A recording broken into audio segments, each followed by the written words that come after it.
дүйнө адабиятына өзүнүн терең ой толгоолору жана алардан кем болбогон салмактуу сөзү менен кирип келген.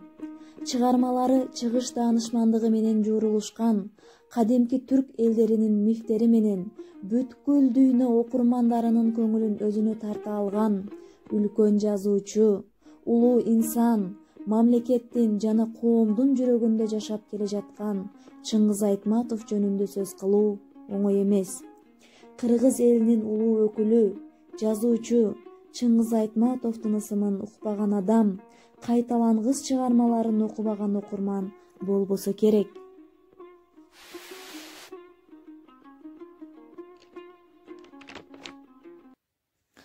Анын ысымы 20-кылымда эл аралык деңгээлде өсүп келген дүйнө адабиятынын мыкты өкүлдөрүнүн катарында турат.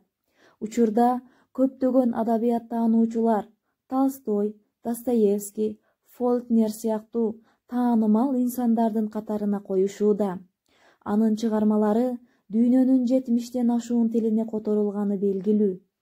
Жазуучунун чыгармалары бүткүл Орто Азия элдеринин адабиятына, ошондой эле тектеш тилдүү элдердин адабиятында да көркөмдүк сапатын сактап келе жатат.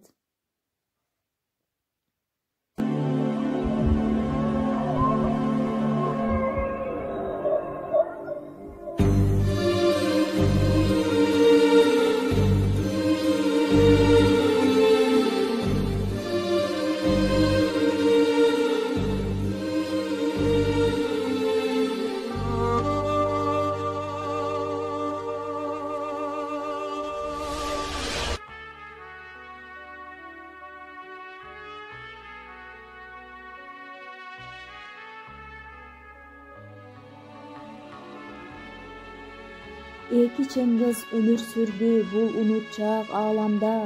Эки бир чоң из калтырды алар элге заманга. Экөөнү тең жалын менен өткөнү. Бири кылычы найза кезип, бири уруктан көктөдү. Экөөнү тең сан миллион болду жоолору. Экөөнү тең эске сактап калды кыргыз тоолору. Анын бири даңк көгүнө зордук менен тырмашкан.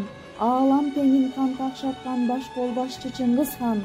Экинчиси тирек кылган рухунун канатын, кара күчкө каршы койгон адамдыктын санатын.